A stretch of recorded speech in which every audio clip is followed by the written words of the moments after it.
வருஷத்துக்கு முன்னாடி ஸ்டார்ட் பண்ணும்போது கையில ஒரு காசுமே இல்லைங்க, ஒண்ணுமே கிடையாது. இது வந்து ஒரு எக்ஸிபிஷன் கடை மாதிரி தான், கொஞ்ச நாள் தான் இது நடக்கும் அப்படின்னு சொல்லி எனக்கு ரிலேட்டிவ்ஸே சொன்னாங்க. இந்த ஃபீல்டுலயே ரொம்ப ஹையா இருக்கவங்க எல்லாமே சொன்னாங்க இதெல்லாம் வந்து சஸ்டெயினே ஆகாது, இந்த ப்ராஃபிட்ல வச்சு இது வர துணிக்கடை எல்லாம் நடந்ததே இல்லை, இத்தனை காலமா நாங்க பார்த்துருக்கோம். துணிக்கடைனா இவ்வளவு பெர்சன்டேஜ் மார்ஜின் போட்டாதான் சஸ்டெயினே ஆக முடியும், இந்த மார்ஜினுக்குலாம் அவங்க சஸ்டெயினே ஆக முடியாது, ஏதோ ஒரு சும்மா காசை வச்சு ரொட்டேஷன் பண்றாங்க, இதெல்லாம் சொன்னாங்க. இது கிட்டத்தட்ட ஃபர்ஸ்ட் 3 years இதை நான் காதுல நிறைய கேட்டுட்டு இருந்தோம். 27,000 crore மார்க்கெட்டுங்க இந்த லோ பிரைஸ் மென்ஸ்வேர் மார்க்கெட். இன்னைக்கு விலை கம்மி அப்படின்னா அது வந்து குவாலிட்டி இல்லைன்றதே ஒரு மித்து தான். காஸ்ட்லி அப்படின்னா அது வந்து பிராண்டட் ப்ராடக்ட், அது வந்து ரொம்ப ஒரு கெத்தான ப்ராடக்ட் அப்படின்றதும் ஒரு மித்து தான். ஸோ இது ரெண்டையும் உடைக்கணும் அப்படின்றதான் எங்களுடைய ஒவ்வொரு ஆடும் ஒவ்வொரு விஷயமும் ஒவ்வொரு இதுவுமே நாங்கள் அப்படியே சொல்லுவோம். ஸோ நாங்கள் மொத்தமாக அட்வர்டைஸ்மெண்ட்டுக்குன்னு செலவழிச்ச அமௌண்ட் வந்து வெறும் 25,000 ரூபா அப்படின்னு சொல்லி ஒரு 3 kilometers கியூ வந்து நின்று அது ஒரு ரெட் அலர்ட் ஏரியாவா மாற்றினது வந்து அதுக்கப்புறம் இப்போதைக்கு கின்னஸ் புக் ஆஃப் வேர்ல்ட் ரெக்கார்ட்ஸ்ல அது நாமினேட் ஆயிருக்கு அப்படின்னு சொன்னா டெஃபினெட்லி இதுவே வந்து ஒரு பெரிய எக்ஸாம்பிள். 520 rupeesல 2 பேண்ட் 2 டிஷர்ட் 2 ஷர்ட் வாங்கிடலாம். பேஸ் பிரைஸ் 800 rupeesக்குள்ள 6 விஷயம் வாங்கிடலாம் அப்படின்னா கிட்டத்தட்ட ஒரு குட்டி தீபாவளி பர்ச்சேஸே முடிஞ்சிருச்சு.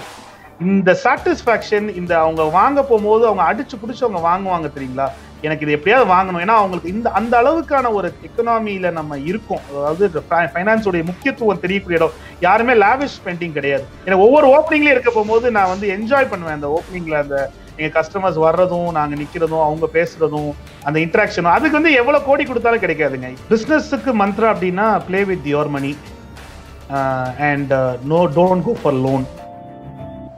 பிஹைண்ட் ஏர் நேயர்கள் எல்லோருக்கும் வணக்கம். நான் உங்களோட விஜய் நவநீத். இன்னைக்கு நம்ம கூட ஃபைசல் அஹமத் அவர்கள் இணைகிறாங்க. வணக்கம் ப்ரோ. வணக்கம், எப்படி இருக்கீங்க? நல்லா இருக்கேன் ப்ரோ. இந்த கோவிட் டைம் எப்படி ட்ரீட் பண்ணுது உங்களை? இந்த குவாரண்டைன் பீரியட்லாம் எப்படி போயிட்டு இருக்கு உங்களுக்கு? Completely different time. இந்த லாஸ்ட் 30 yearsல எக்ஸ்பீரியன்ஸ் பண்ணாத ஒரு டைம். மேபி இந்த நெக்ஸ்ட் இன்னொரு ஒரு 20-30 years இந்த மாதிரி எக்ஸ்பீரியன்ஸ் பண்ண முடியாதுன்னு நினைக்கிறேன். அது மாதிரியான ஒரு டைம். சக்ஸஸ் அப்படின்ற ஒரு துணிக்கடை அப்படின்ற அந்த பேரை கேட்கும் போதே ரொம்பவே பாசிட்டிவாக இருக்குது. பிகாஸ் ஒரு பண்டிகை காலம் வந்துச்சு அப்படின்னா கோயம்பேடை தாண்டும் போது ஒரு பெரிய டிராஃபிக் ஜாம் இருக்கும். அண்ட் அதே மாதிரி நம்ம அண்ணா நகர்லேருந்து சென்னை சுற்றி வரோம்னா அண்ணா நகர் பிரிட்ஜ் வரைக்கும் ஒரு பெரிய டிராஃபிக் ஜாம் இருக்கும். அந்த சக்ஸஸ் அப்படிங்கிற அந்த வார்த்தைக்கான உண்மையான சக்ஸஸ் இதுதானா? உண்மையான சக்சஸ் வந்து கண்டிப்பா அதுக்குடைய எத்திக்ஸ் தான் சொல்லுவேங்க. கண்டிப்பா ஒரு விஷயம் எங்க கஸ்டமர்ஸ்க்கு இல்ல பப்ளிக்கு என்ன வேணும்ன்றத வந்து டேப் பண்ணியிருக்கோம். டேப் பண்ணி இதுதான் வேணும்ன்ற அந்த டார்கெட்டை டேப் பண்ண போகும்போது அது தானாவே தேடி வந்தது. ஸோ கண்டிப்பா நாங்க வந்து 8 ஷோரூம்ஸ் வச்சிருந்தாலுமே கடைசி இப்பதான் ரீசெண்டா சென்னை வந்தோம். ஏன்னா சென்னைக்கு வரப்போகும்போது நாங்க என்ன யோசிச்சோம் அப்படின்னா, சென்னைக்கு வந்தா இந்த கிரௌடு எப்பயுமே நாங்க ஒரு முதல் போட்டோம்னா அந்த போட்ட 20 நாள்ல அந்த காசை எடுத்தாகணும். அப்படின்னா தான் எங்களுடைய மார்ஜினுக்குலாம் அது சஸ்டெயினே ஆகும். சென்னை மாதிரி ஊருக்குலாம் வந்தோம்னா பெரிய ரெண்டல் ஆகும், ரொம்ப ப்ரொமோஷனல் எக்ஸ்பென்சஸ் அட்வர்டைஸ்மெண்ட்லாம் நிறைய ஆகும். அதனால நம்ம இப்போ போக வேண்டாம்னு சொல்லி தான் கிட்டத்தட்ட பாஸ்ட் ஒரு 3-4 years நாங்கள் வரவே இல்லை. ஸோ இந்த டைம்ல ஓகே நம்ம இப்போ சென்னை போய் தான் ஆகணும் அப்படின்ற போது மோரோவர் ஒரு 50 லட்ச ரூபா செலவாகும் அட்வர்டைஸ்மெண்ட்டுக்கு மட்டும். அப்படின்னா தான் க்ரௌடை வந்து புல் பண்ண முடியும் அப்படின்னு நினைச்சு அதுக்கு ரிசர்வ்லாம் பண்ணி வச்சுதான் நாங்கள் சென்னைக்குலாம் வந்தோம். ஆனா நீங்க பாத்தீங்கன்னா அதுதான் வந்து ஒரு பிசினஸ் உடைய பியூட்டி அப்படின்னு நான் சொல்லுவேன். எப்பயுமே ஒரு ஆள் நிறைய காசு போட்டாதான் இந்த கூட்டத்தை கொண்டு வர முடியும். இல்ல ஏதோ பெரிய சேனல்ல இல்ல நியூஸ் பேப்பர்ஸ்ல இதுல இருந்து நிறைய செலவழிச்சாதான் வந்து இந்த கிரௌட கொண்டு வர முடியும் அப்படின்னா கிடையாது. அப்படின்றதுக்கு உதாரணம் வந்து அந்த கோயம்பேடுல ஓப்பனிங்ல இருந்த அந்த கிரௌடுங்க. ஸோ நாங்க மொத்தமா அட்வர்டைஸ்மெண்ட்டுக்குன்னு செலவழிச்ச அமௌண்ட் வந்து வெறும் 25,000 ரூபா. ஸோ 25,000 rupeesல டிஜிட்டல் மார்க்கெட்டிங்ல வந்து இதை போய் கரெக்டா எதை வந்து ரீச் பண்ணணுமோ அதை வந்து நாங்கள் ரீச் பண்ண போகும்போது ஓப்பனிங்க்கு முன்னாடி 25,000 பேர் ரெஜிஸ்டர் பண்ணாங்க, ப்ரீ ரெஜிஸ்டர் பண்ணாங்க இந்த கடைக்கு நாங்கள் ஓப்பனிங்க்கு வர்றோம் அப்படின்னு சொல்லி ஒரு 3 kilometers கியூ வந்து நின்று அது ஒரு ரெட் அலர்ட் ஏரியாவா மாற்றினது வந்து அதுக்கப்புறம் இப்போதைக்கு கின்னஸ் புக் ஆஃப் வேர்ல்ட் ரெக்கார்ட்ஸ்ல அது நாமினேட் ஆயிருக்கு அப்படின்னு சொன்னா டெஃபினெட்லி இதுவே வந்து ஒரு பெரிய எக்ஸாம்பிள். எல்லாத்துக்குமே இது நம்மளுக்குன்னு இல்லை. ஸோ கன்வென்ஷனல் வே தான் ஒரு ஆளு இல்ல பெருசா ஸ்பெண்ட் பண்ணாதான் ஒரு விஷயம் நடக்கும் அப்படின்னு கிடையாது. நம்ம என்ன பண்ணோன்றதை கிளியரா நம்ம டார்கெட் பண்ணோம் அப்படின்னா அந்த விஷயம் நம்மளை தேடி வரும் அப்படின்றதுக்கு வந்து Chennai success launch is a big example. ரொம்ப மலிவான விலையில ஒரு பொருள் கிடைக்குது அப்படின்றப்போ மக்களோட மைண்ட் செட் எப்படி இருக்குன்னா, ஒன்று அது நல்லா இருக்காது, இல்லை வேற ஏதாவது ஒரு பர்பஸ்க்காக மலிவான விலையில கொடுக்குறாங்க அப்படின்ற ஒரு மைண்ட் செட் இருக்கும். ஸோ ஃபர்ஸ்ட் டைம் நீங்க அதாவது ஒரு நார்மல் பட்ஜெட் லெவலுக்கும் ஒரு ஸ்டாண்டர்டைஸ் பட்ஜெட் லெவலை விட லோ பட்ஜெட்டாக தான் உங்களோட கூட்ஸ் எல்லாமே இருந்தது. ஸோ ஃபர்ஸ்ட் டைம் கொடுக்கும்போது அது என்ன பிளான் பண்ணி கொடுத்தீங்க அண்ட் உங்களோட நீங்கள் ஹிட் பண்ண கஸ்டமர்ஸ் என்ன ரிவ்யூ கொடுத்தாங்க? இல்ல ஃபர்ஸ்ட் வரப்போகும்போது இப்ப சென்னைன்னு இல்ல, நாங்க முத இதை R&D பண்ணதெல்லாம் வந்து ஈரோடு தான். ஸோ அப்பெல்லாம் வந்து என்னன்னா இது என்ன 150 ரூபாய்க்கு 100 ரூபாய்க்கு ஷர்ட் என்னன்னு பாத்துருவோமே அப்படின்னு சொல்லிட்டு எல்லாமே ட்ரையல் பார்த்தாங்க. ஸோ நம்ம சொல்லும் போது அதான் சொன்னோம், விலை கம்மி அப்படின்னா அது வந்து குவாலிட்டி இல்லைன்றதே ஒரு மித்து தான். இல்ல சில பேர் இதையே நான் ரிவர்ஸா சொல்றேன், இது வந்து ஒரு ப்ராடக்ட் வந்து ரொம்ப காஸ்ட்லி அப்படின்னா அது வந்து பிராண்டட் ப்ராடக்ட், அது வந்து ரொம்ப ஒரு கெத்தான ப்ராடக்ட் அப்படின்றதும் ஒரு மித்து தான். ஸோ இது ரெண்டையும் உடைக்கணும் அப்படின்றதான் எங்களுடைய ஒவ்வொரு ஆடும் ஒவ்வொரு விஷயமும் ஒவ்வொரு இதுவுமே நாங்கள் அப்படியே சொல்லுவோம். ஸோ விலையை வச்சு ஒரு குவாலிட்டியோ இல்லை விலையை வச்சு ஒரு ஆளுடைய ஒரு ப்ரைடையோ வந்து நியமிக்கவே கூடாது. ஏன்னா நம்ம அப்படிப்பட்ட ஒரு கல்ச்சர்ல தான் வளர்ந்துருக்கோம் இவ்வளவு காலமா. எப்படின்னா அது ஒரு 1000 ரூபாய்க்கு வாங்கினாதான் அது ஒரு ஒரு நல்ல ஒரு பிராண்டட் ஷர்ட் அப்படின்னு இருக்கிற மித்தை உடைக்கணும் அப்படின்றதுதான் இதோடைய காஸ்ட். அதுதான் இங்க சக்சஸாவே கன்வெர்ட் ஆச்சு. கஸ்டமர்ஸ் முதல்ல வாங்க போகும்போது இது நல்லா இருக்காதோன்னு நினைச்சிட்டு ஒவ்வொன்றா வாங்கிட்டு போனாங்க. சரி 150 ரூபா தானே ட்ரை பண்ணுவோமேன்னு வாங்கிட்டு போனாங்க.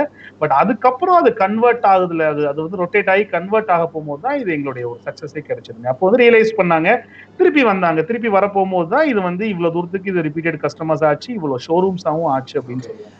ஸோ பொதுவாகவே பிஸ்னஸ்மேன் அண்ட் ஆண்டர்பிரினர்ஸ் கிட்ட பேசும்போது எல்லார்கிட்டையும் நான் காமனாக ஒரு கொஷின் கேட்பேன். அது என்ன அப்படின்னா, உங்களோட தூண்டுதல், அதாவது இந்த இது ஸ்டார்ட் பண்ணுறதுக்கான தூண்டுதல் எங்கேருந்து வந்தது அப்படின்ற மாதிரி. எல்லார்கிட்டையும் கேட்குற மாதிரி உங்ககிட்ட கேட்குறத விட கொஞ்சம் டிஃப்ரெண்ட்டாக கேட்கணும்னு ஆசைப்பட்றேன்.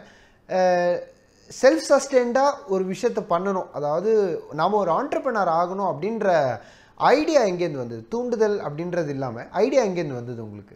ஐடியா அப்படின்னா நான் trail from an entrepreneur family, அதனாலன்னு சொல்ல முடியாது. பட் ஸ்டில் ஆண்டர்பிரினர் வந்து எப்பயுமே ஒரு ரோலர் கோஸ்டர் ரைடு மாதிரி தாங்க.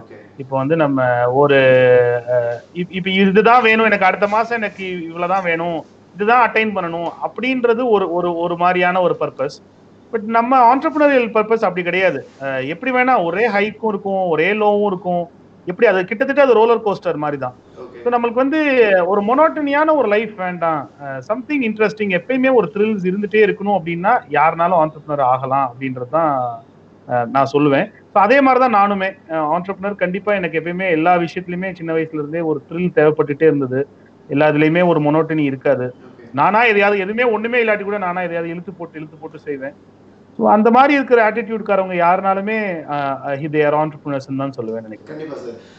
ஸ்பெசிஃபிக்காக சொல்லணும்னா ஒரு கடைக்கும் ஒரு யூஎஸ்பி இருக்கும். ஸோ உங்கள் கடையோட ஆரம்ப காலத்து யூஎஸ்பி அப்படிங்கிறத விட அந்த யூனிக்கான ஒரு விஷயத்தை மக்கள் பிடிச்சிக்கிட்டாங்க அப்படின்றப்போ, இன்னைக்கு ஒரு பண்டிகை காலம் வருது அப்படின்னா என்கிட்ட இவ்வளோ பட்ஜெட் இருக்குது, இந்த பட்ஜெட்குள்ளே என்னால் ஒரு சட்டை தேவையான அளவுக்கு எனக்கு தேவையான அளவுக்கு கூட்ஸ் எடுக்க முடியுமா அப்படின்னு கேட்டிங்கன்னா, மேபி சக்ஸஸ் அப்படின்ற ஒரு கடைக்கு வந்தால் எடுக்க முடியும் அப்படின்ற அந்த பிராண்டோட அந்த ட்ரஸ்ட் கொண்டு வரதுக்கு உங்களுக்கு எவ்வளோ நாள் ஆச்சு? அண்ட் மதுரை டு சென்னை அந்த டிரான்சிஷன் பற்றி சொல்லுங்கள். கண்டிப்பா அதான் மதுரையிலே பண்ணோம். மதுரைக்கு பண்ணதுக்கு அப்புறம் எப்பயுமே அப்படிதான், எனக்கு ஸ்டார்டிங் ஆஃப் தி பிசினஸ் கேரியர்ல இருந்தே அதான் ஒரு விஷயத்த வந்து ரொம்ப நாள் எனக்கு அதே மாதிரி செய்யறதுக்கு பிடிக்காது. ஸோ மதுரை அப்படி அதுக்கப்புறம் அப்படின்னும் போது கண்டிப்பா வந்து சென்னை ஒரு கோயம்புத்தூர் அப்படிதான் இருந்தது. ஸோ ஃபர்ஸ்ட் சென்னை, நான் இப்போ சொன்ன மாதிரி சென்னையில வந்து நிறைய இன்வெஸ்ட்மெண்ட் இருக்கும், அதனால கோயம்புத்தூர் போவோம்னு சொல்லி செகண்ட் கோயம்புத்தூர் போனோம். கோயம்புத்தூர் போய் இறங்கும்போது கோயம்புத்தூர் எல்லாத்துக்குமே தெரியும், இட்ஸ் ஃபேஷன் சிட்டி, எல்லாமே வந்து டெக்ஸ்டைல் ஓரியன்ட் இண்டஸ்ட்ரீஸ் இருக்கக்கூடிய இடம். ஸோ அப்போ நிறைய பேர் சொன்னாங்க ஓவர் ஃபேஷன், அவங்களாம் ரேட்டெல்லாம் பார்க்கவே மாட்டாங்க, ஸோ உங்களை மாதிரி ஐட்டம்லாம் அது கிளிக்கே ஆகாது அப்படின்னு சொன்னாங்க. பட் அதையும் மீறி வந்து அப்புறம் எவ்வளவு நாள் தான் இப்படி நம்மளே வந்து ஒரு சின்ன சின்ன ஊர்லயே வச்சு நம்ம ப்ரொஜெக்ட் பண்ண முடியும்? பார்த்தா Coimbatore was the first bench mark for us. அது அப்படி கம்ப்ளீட்டா அதுவே ஒரு பெரிய ஒரு ஷிஃப்ட் தான் கொடுத்துச்சு. அந்த இடத்துல ஒரு ஏர்போர்ட் ரோட்ல கிட்டத்தட்ட ஒரு பெரிய விஐபி கிராஸ் பண்ண ரோட வந்து பிளாக் பண்ணாங்க. அப்ப பிளாக் பண்ணும்போது எங்க பப்ளிக் அங்க ரோட்ல நின்றாங்க. ஸோ அந்த விஐபி வர்றாங்கன்னு ஏர்போர்ட் ரோட்ல ஸ்டாப் பண்ண சொல்லி கடையை பூட்ட சொன்னாங்க. அதுவே பெரிய நியூசன்ஸ் ஆகி முன்னாடி கிரௌட் ஆயிடுச்சு. அதுக்கப்புறம் வேணாம் நாங்க வந்து ரூட்டை டைவர்ட் பண்ணிக்கிறோம்னு சொல்லிட்டு கடையை திறக்க சொன்னாங்க. ஸோ அப்படிதான் கோயம்புத்தூருடைய லான்ச்சுமே எங்களுக்கு இருந்துச்சு. ஸோ அந்த மாதிரி இருந்துட்டு கோயம்புத்தூர் போனோம். ஆஃப்டர் கோயம்புத்தூர் அப்படின்னு பார்க்க போகும்போது டெஃபினெட்லி அது சென்னை தான் வரணும். அதே மாதிரி சென்னை வரும்போது அது டி நகர்ல வரணும், இல்ல புரஷவாக்கத்துல வரணும், இல்ல வண்ணாரப்பேட்டையில வரணும்னு நாங்க யோசிக்கவே இல்லை. ஏன்னா நாங்க மதுரையா இருக்கட்டும் இல்ல கோயம்புத்தூரா இருக்கட்டும், நாங்க எப்பயுமே தனியா தான் இருக்கணும் அப்படின்றதுல ரொம்ப ஸ்ட்ராங்கா இருந்தோம். ஆனா எந்த இடத்துல தனியா இருக்கணும் அப்படின்னா கண்டிப்பா அந்த ஊருடைய மக்கள் வந்து அந்த இடத்த கிராஸ் பண்ணியே ஆகணும் ஒரு வாட்டியாவது, ஒரு மாசத்துக்கு ஒரு வாட்டி.